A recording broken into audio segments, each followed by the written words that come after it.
What's good, y'all? It's your boy DJ Fanatic Beats, content contributor for LiveOffBeats.com. If you'd like to follow me, you can follow me on Instagram at DJ Fanatic Beats. That's PHANATIC, or Instagram as well at Sounds for Producers. So today's video is a beat breakdown of a dope beat that I'm getting a lot of feedback on. A lot of people are listening to it. It just feels good, man. So hopefully it inspires you. Hopefully I say something that, you know, inspires you to make something different, or a technique I may have done that you didn't know about, or whatever. Check it out. So I started out with this dope sample, man, and I also half-timed it. Half-time can do some creative stuff. I think I tried two of them to do two different things. Let me turn off the mastering effects. Let's see if we got anything crazy on there. No, so we'll turn those off. And so anyway, started out with this dope loop, and I did a little chopping of it, so check it out.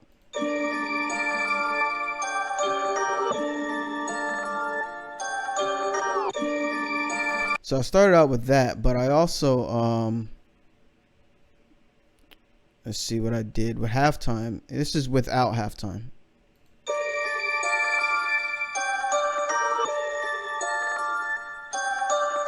So you can go either way. You can do it with halftime or without. I did like it with, because it gives it some nice undertones and like harmonies underneath it. It just sounds a lot fuller to me. And I also did some chopping, because this actual loop, the drums come in at the end. So what I did is just repeat another section, like right here. If you notice, it looks similar. And what you can also do is use the slip tool. I put this in another video, but what's cool about this, you can always slide audio based on whatever grid setting you have, based on your snap to grid. See, I'm having it slide by beat, so it's pretty dope. You can do some really cool stuff with audio that way. And there's another video on here that I showed that. Shout out to my homie Postman, man. Yeah, there's another video that I did on that on LiveOffBeats channel, so make sure you check that out. I demonstrated in depth there. The next thing I added in this beat was, I believe I just went straight to the snares, man, so check it out.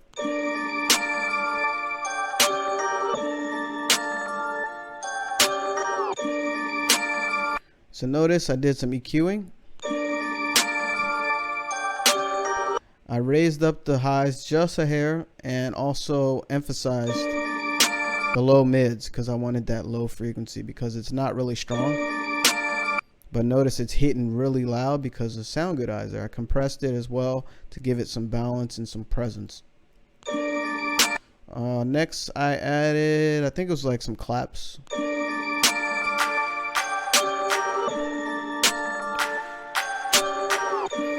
Yep, and next I think it was like a reverb clap.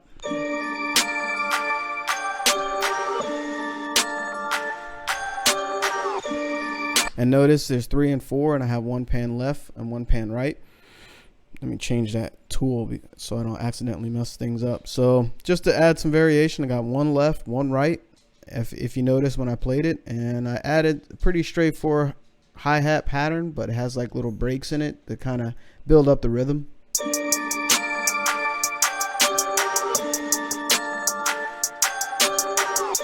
So you're already bobbing your head. So the next thing I forgot, check it out. It's a vocal effect, and with your vocal effects, you want to make sure you tune it to the actual key. There's different ways of doing that. You can just do it by ear too, with just using the, where is it?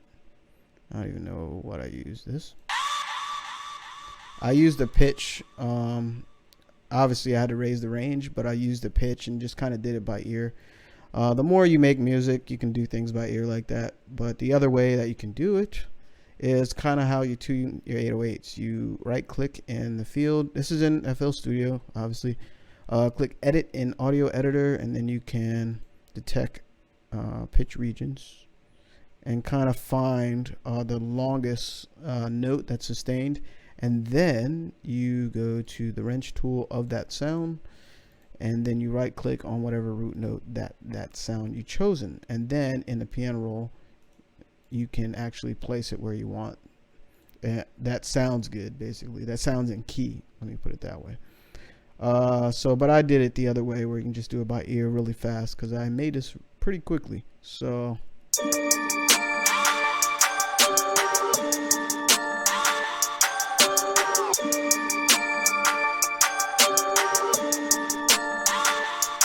all right, and I'm gonna put myself on a spot. I actually put some drums in here that I thought would sound cool. It's like these dirty, gritty drums, and I thought it would be dope, man, but the timing was off, and I scratched it and made up my own drum. So I'm gonna play you what nobody's heard before, and I put myself out there. I don't care. Sometimes you got to make an audible, call a different play, man, because switch things up, where if you're not feeling it, don't put it out there, and also I could make a whole nother beat with just this drum pattern. So here, check it out. This is what I came up with initially.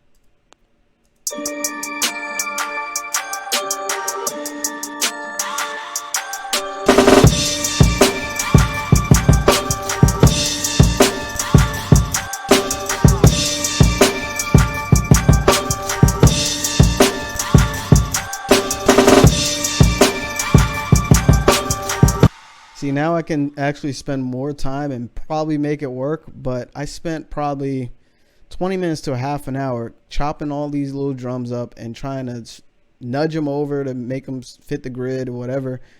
And I did like how they came out. I mean, I EQ'd them, everything, but I still lost time. I had a deadline basically, and I just scratched that. So I could go back and make a remix or whatever, but sometimes you gotta try different stuff. So now the next thing I went on, I think I just started making my own drum pattern and put the kick in.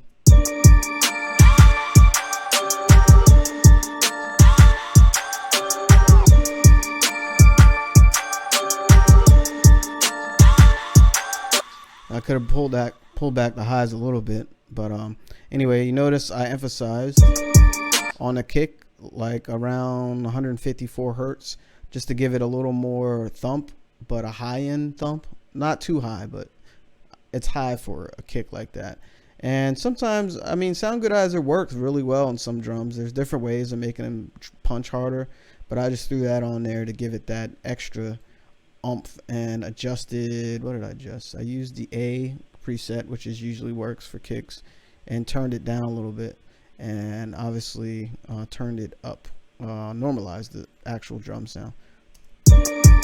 That's why it hits so hard. So, and it also depends on the sounds that you choose. Some drums just require more TLC, tender love and care, to make it sound good. So the next sound I had was this.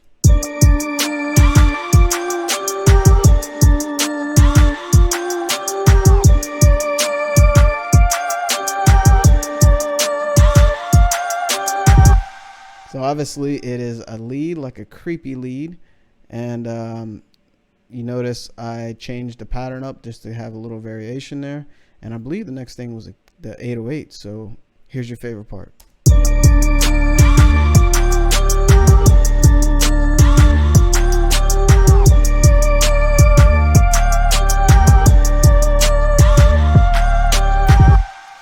Now, as usual, I side chained it from the kick, so the kick would cut off. Use the fruity limiter, so watch how the kick cuts through the 808.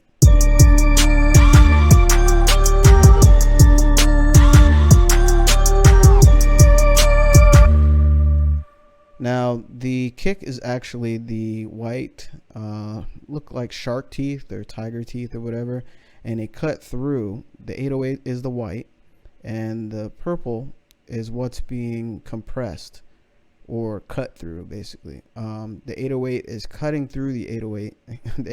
The kick is cutting through the 808 because they share the same frequencies, similar frequencies, and this way your kick stands out. And if you notice, it just punches hard, man, and it's really well known in hip-hop and urban music, because the drums, man, they mean pretty much everything with hip-hop. And this is a quick way of doing that. There's other more sophisticated ways, but this is a quick way of side chaining an FL Studio and having your kick stand out.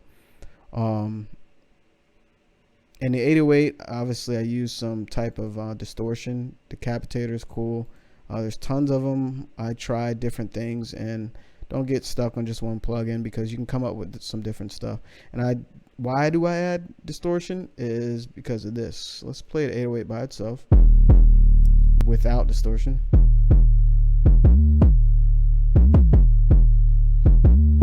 It's a really nice 808. I like the grid on it, but this is with distortion.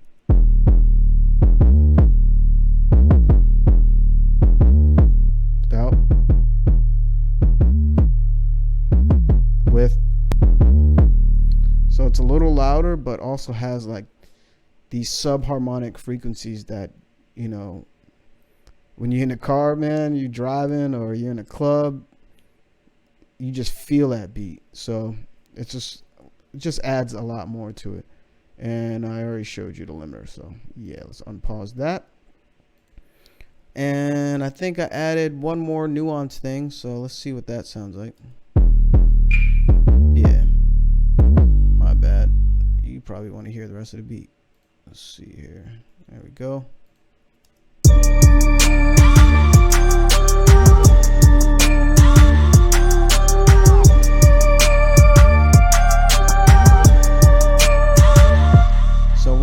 That's pretty much everything in the beat. Once I did that, I actually used halftime again to give a different effect on that main loop that you heard in the beginning.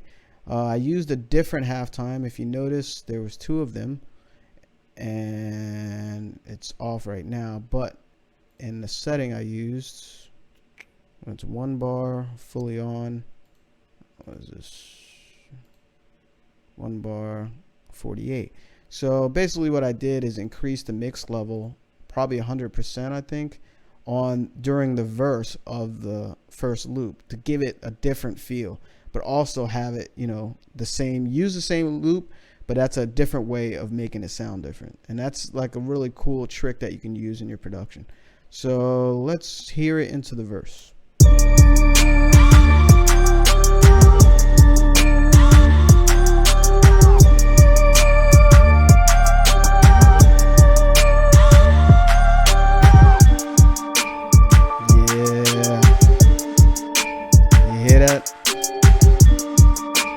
Almost sounds like a different sample. I mean, different loop. Makes you want to rap right now, right?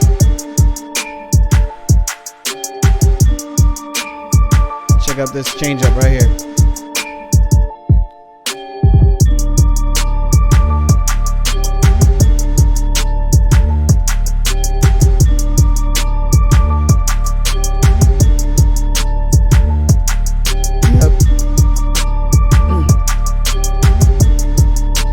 Make me want to bust bars in my own beat. Of course.